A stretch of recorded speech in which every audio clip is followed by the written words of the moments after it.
everybody. What's up? Pac-Man 5698.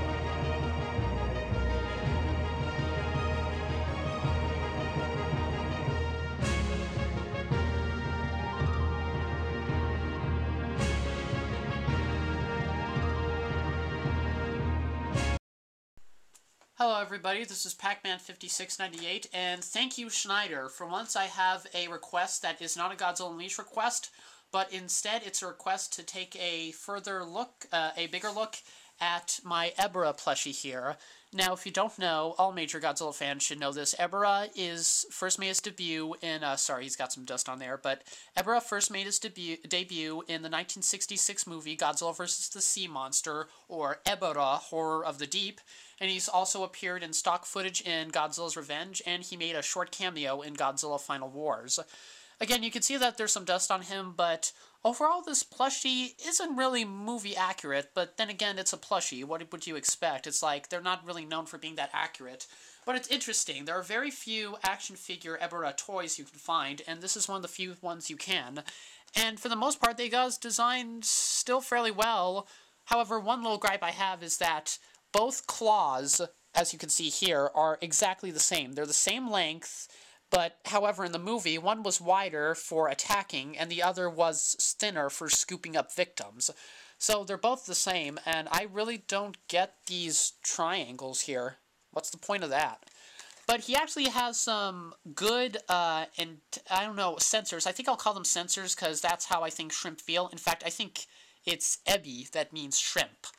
And actually, they're quite poseable because I think they have little metallic wires attached to them, so you can position them any way you want. So, you know, you can have a fierce and crazy-looking Ebirah, or maybe just a simple, calm, and waiting for my next victim Ebirah.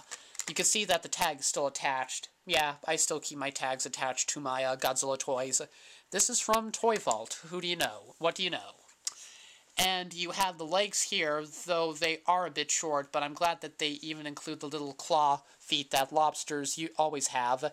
And his tail is kinda too thin. I mean, the proportions are good in comparison. I mean, he has this arched over back, and the tail is overall thin, and it's fairly proportionate, but I think this little rudder he has is just too small.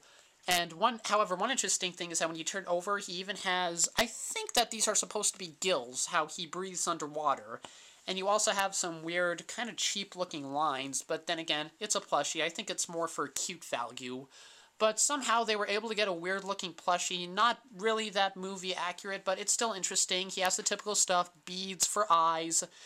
Like, I think these sensors are really what make the plush, since you can display them in a variety of personalities. The claws are okay.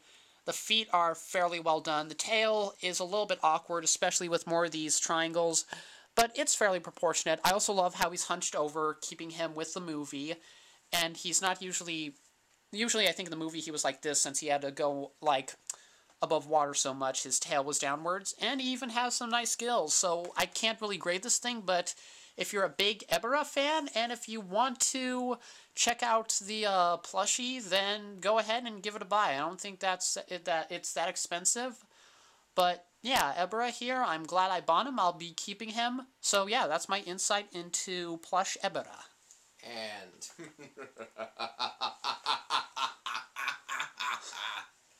next, click the annotation link, for you will see something that you will not expect. For this may be Pac-Man 5698's last review.